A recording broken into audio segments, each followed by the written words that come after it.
I mean, the Truman Show was another moment where, I had to kind of deal with, well, you're not allowed to do that. You've presented yourself one way, Yeah. and it's a tough thing to convince people that there's something more, or that they might want to see something different. But I've always believed, all the way along, I've believed that it was about a spark. Right. It was about who you are as a person. It's about your soul. Yeah. It's about not necessarily. I mean, you do what you do so well. But there is something about you that is attractive to people in a way that they want to sit and watch you for an hour and listen to you and listen to your insights. But it's about you and who you are. What is it worth? What is it worth? And that's what I've come to so many times in my career, in my life, is that I've said the safe road is going to pay off. There are many payoffs to it, but I can't be there and have my soul be on a completely different track. It's always worth losing to me. It is. It's always worth risking. And if this other side of me is not a popular one in the scheme of things as far as movie tickets go, then you know what? I'll find a way to sneak it in there. I'll make a plan. I will show myself. I will find a way, and even if I'm not as popular, I will live in that area. I will expand myself. I mean, I started out with many desires as far as this business goes, and I've so surpassed all of them that it's not as meaningful to me anymore. I really love the work itself. I've examined myself on several occasions. Why am I really doing this? Am I doing this because I want to be famous? And I think there was an element to that when I started out. Sure. I wanted to be a rainmaker. Yeah. We should talk about that a little further. Well, what does that mean? That means I think I wasn't necessarily seen as much or as intently as I wanted to be when I was a kid. I had a job, at least in my own mind, and that was to make my mother feel better. She was kind of very ill in many ways, and so it was to make her feel better. And I think ultimately, I imitated my father. He was a very funny guy. But also, I felt some need, and maybe I don't know whether they created it or I created it, but I felt a need to make them feel that their life was worthwhile, that they did something special just by the very fact that they brought me into the world. Yeah. So from a very young age, I wanted to convince them that I was a miracle. And then I wanted to convince the world that I was a miracle. and now I want to convince the world that I'm just like them. So you went from convincing first you're a miracle and then that you are just like them. Yes. And how does that play out today in terms of convincing the world you are just like them, that you are? Well, what I'm finding is an interesting thing, because I have a lot of people asking me, well, are you afraid that people won't accept you? And I know that in my life, and at least in my, the circle of people I know and know my friends that know my work, it seems like, and even people I talk to, like you, it seems like people are almost waiting for it, that they've suspected that there's another level to me, and they're kind of intrigued and interested in what that might be. It's that, and it's an addiction. Obviously. I mean, I'd love an addiction to just knowing yourself. Yeah, an addiction to trying to figure out, and maybe this is an impossible task, but everybody's looking for bliss, in some way or another. And I think I've come to the realization lately that that bliss comes in waves, and everybody gets a certain amount of it. Yeah. But in between, it's just hard work being in this body. And that it is the unwise person to expect bliss will be there all the time. Absolutely, absolutely. But you look for it. You look for it, and you wonder why you're off the beam all the time, or whatever. So I'm constantly examining myself. I probably do it too much. I've always overthought everything. I mean, you're reading Emerson, and you read. Right. Which is like the big thing for me, in life right now is the excerpt from Compensation, the essay he did on compensation, where it talks about that man would see the mermaid's head but not the dragon's tail. Yeah. And this is something that happens over and over and over in my life, in relationships, in choices that I make professionally. A lot of times you just don't want to believe in the bad. But the bad is there. You know, the negativity is there, or the obvious drawback to the situation is there, but you just go, I want. Yeah. And that comes down to the I will be done and everything biblical. It's, you know, it's, so I'm always struggling with these concepts. My desire is my only problem in this world. Your desire? Yes. To do, your appetite? My appetite, yeah, absolutely, yeah. To prove everything and to be everything. But you... It's our intention. Our intention is everything. Nothing happens on this planet without it. Not one single thing has ever been accomplished without intention. So I started thinking about my life, and I started thinking about this conference and what we're about, and I looked back and I thought, well, I was two people my whole life. I was in the living room entertaining people, being a monkey, you know, doing my thing for the company and trying to relieve my mother, who was suffering. She had rheumatoid arthritis and phlebitis and everything under the sun that was nagging at her, and she was depressed. And I wanted her to be free. And I wanted her to realize that her life was worth something because she gave birth to someone who was worth something. And then I would go into my room and I would sit with a legal pad. I was a little kid. And I would sit there and I would try to figure out what it meant, what it was all about. Why are we here? What is this? And one day I read something from Buddha that said that all spirituality is about relieving suffering. And I suddenly realized that's what I'm doing in the other room. and I'm aligned. You know, my purpose is aligned with this. So I felt incredibly lucky. I lose sight of that all the time. I get caught up in different concerns, ego concerns. But I'm so lucky to be a part of this community and to do something that is of value. And I really cherish that. And we are all one thing.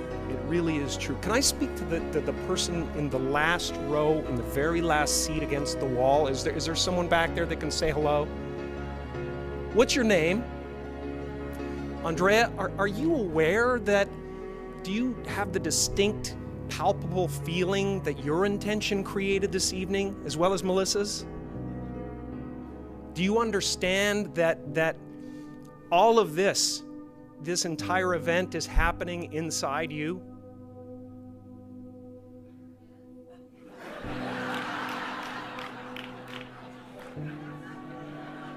Well, just try to feel it for a second, because it's a trip, man.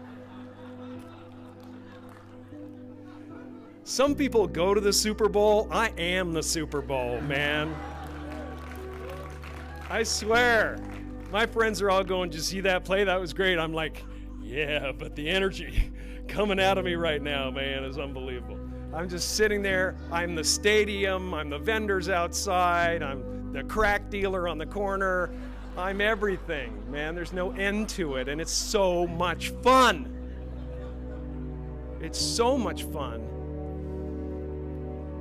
So I hope you can feel that, and I hope you understand that you are one of the creators of this evening, that your intentions and your desires created this evening as well. And then I hope you are able to ask yourself, why did I get such a crappy seat? And be okay with it. I mean, you're in the last row, in the last seat. And yet you created this.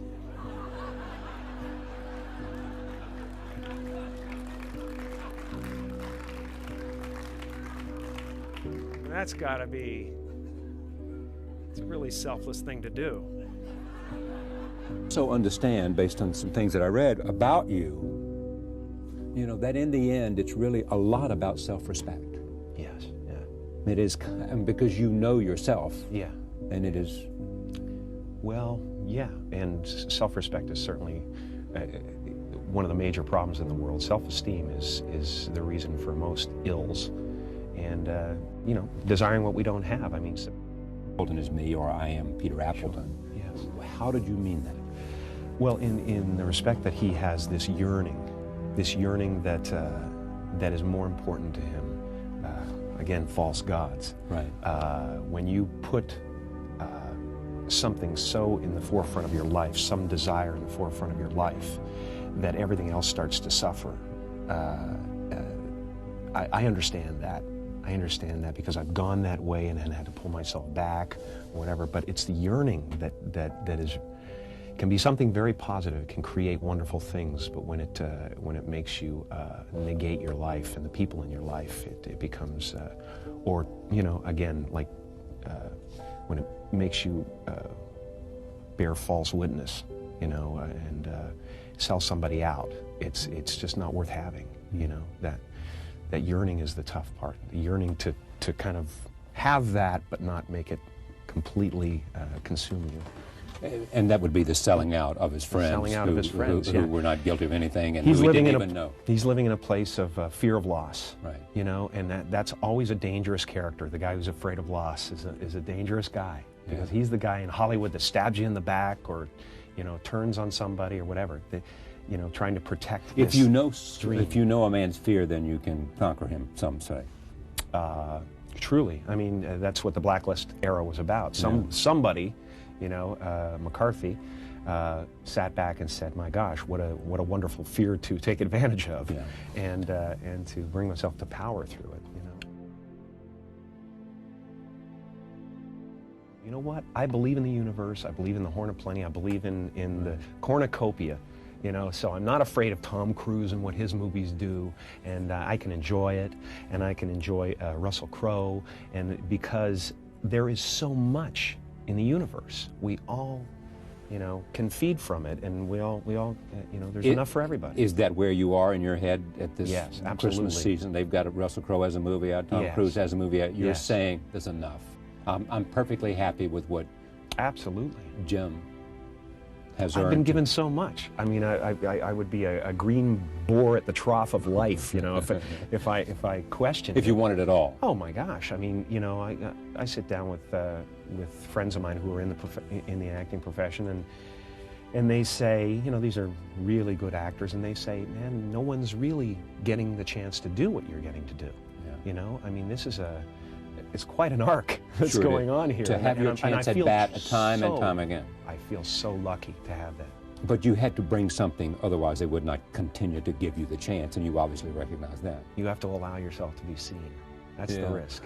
The risk is, especially for somebody who's comedic, who has that weapon at his disposal. Just to go off into a rift. To risk being seen is the toughest thing in the world. We're all very shy people, people who do comedy, we're shy, and the emotion is right there on the surface. If you pricked me with a pin, I would fly around the room, so that's the risk, is that you are showing them yourself, your true, authentic self, and the chances of being rejected are much more important, much more terrifying. My father could have been a great comedian, but he didn't believe that was possible for him. And so he made a conservative choice. Instead, he got a safe job as an accountant. And when I was 12 years old, he was let go from that safe job. And our family had to do whatever we could to survive. I learned many great lessons from my father, not the least of which was that you can fail at what you don't want. So you might as well take a chance on doing what you love.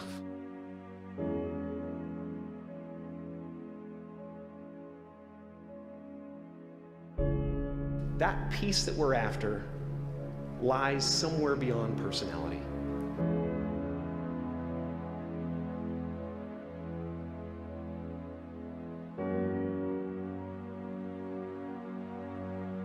As far as I can tell, it's just about letting the universe know what you want and working toward it while letting go of how it comes to pass. And when I say life doesn't happen to you, it happens for you, I really don't know if that's true. I'm just making a conscious choice to perceive challenges as something beneficial so that I can deal with them in the most productive way. You'll come up with your own style. That's part of the fun. Like many of you, I was concerned about going out into the world and doing something bigger than myself, until someone smarter than myself made me realize that there is nothing bigger than myself. You are ready and able to do beautiful things in this world. And after you walk through those doors today, you will only ever have two choices: love or fear. Choose love, and don't ever let fear turn you against your playful heart.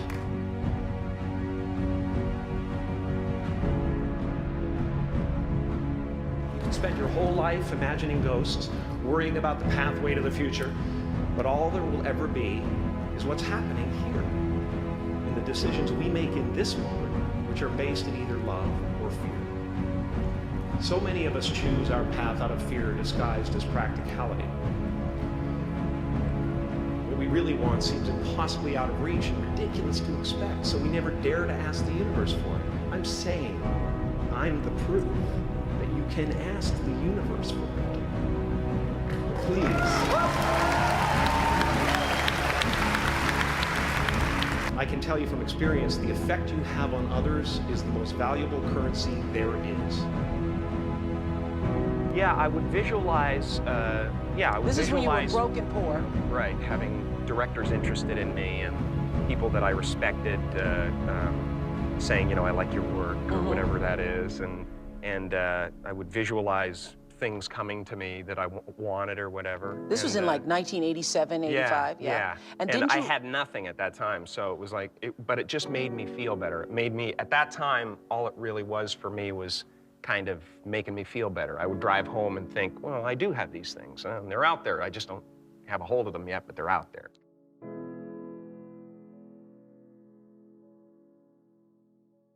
I wrote myself a check for $10 million.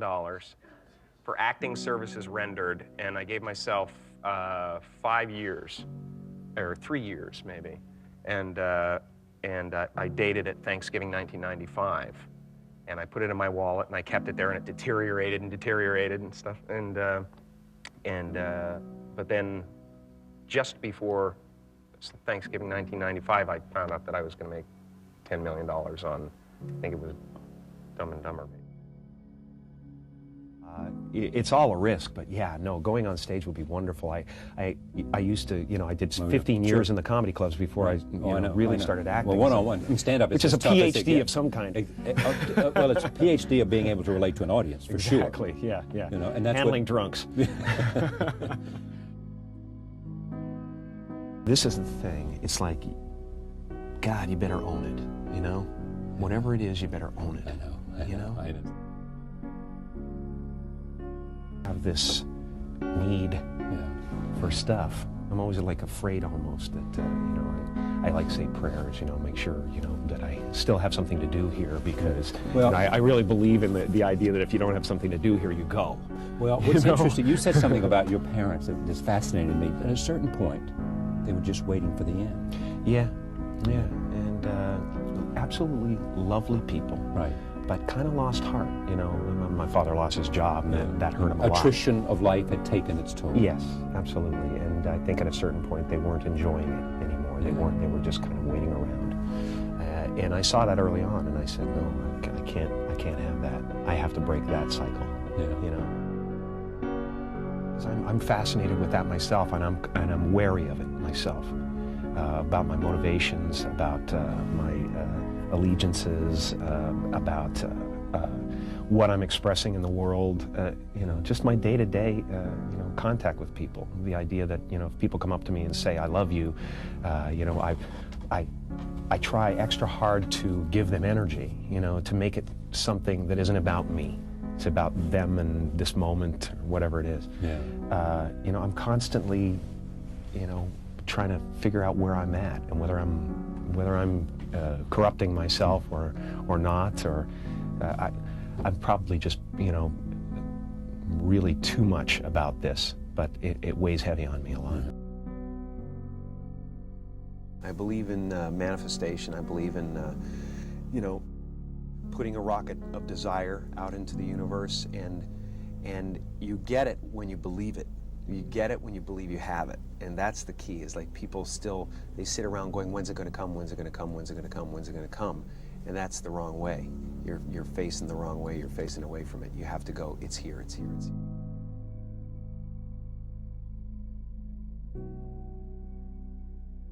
I used to open my arms. I used to sit up there, you know, and open my arms and imagine a giant funnel of gifts coming would come right into from the you. universe. Yes. Honest to God, you could, you know, cut to me there. I'm like this, and if nothing else, it made me feel more positive about where I was. I drove down from Mulholland Drive every night, you know, that I went up there, feeling that I was one of the biggest actors in Hollywood. I was doing wonderful work that made people happy. I was, you know, I owned all that. That was it. You know, I guess, you know, what I own, when you think about it, is my faith. That's what I own. That's about it. Because I started thinking materially and all those things. Your faith in yourself. Life.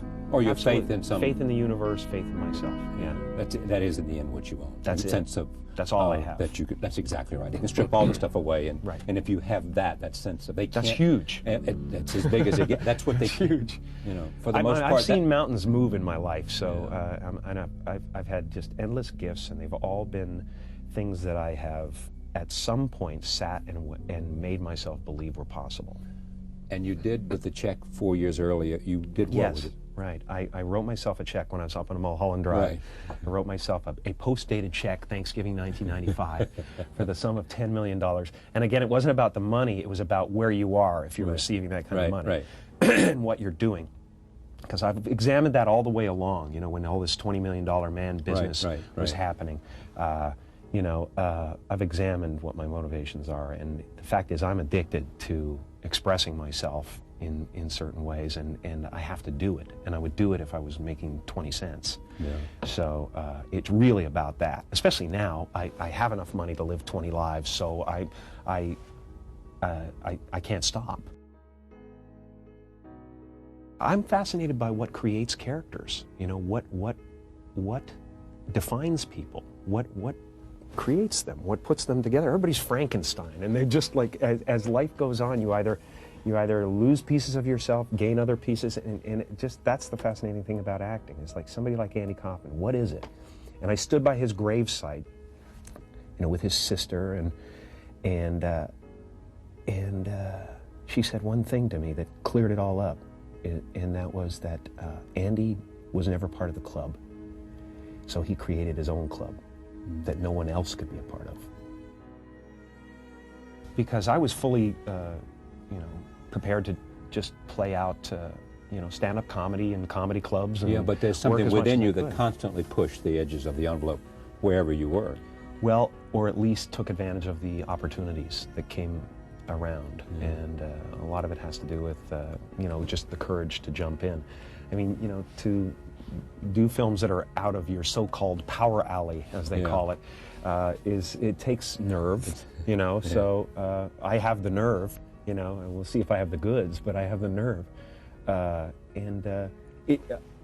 I'm just excited, really, about always changing, about crossing back and forth across the river and throwing the hounds off the trail. I love that. Just when we think we've got you, we know you, you're off on another route. Absolutely. And if I feel like I've been figured out, boy, look out. I will become something completely different, you know. Maybe I might not want to become something completely different, but express something completely different. I always felt like if the world is going crazy, I'll be calm. And if they're calm, I'll be the one hanging off the chandelier.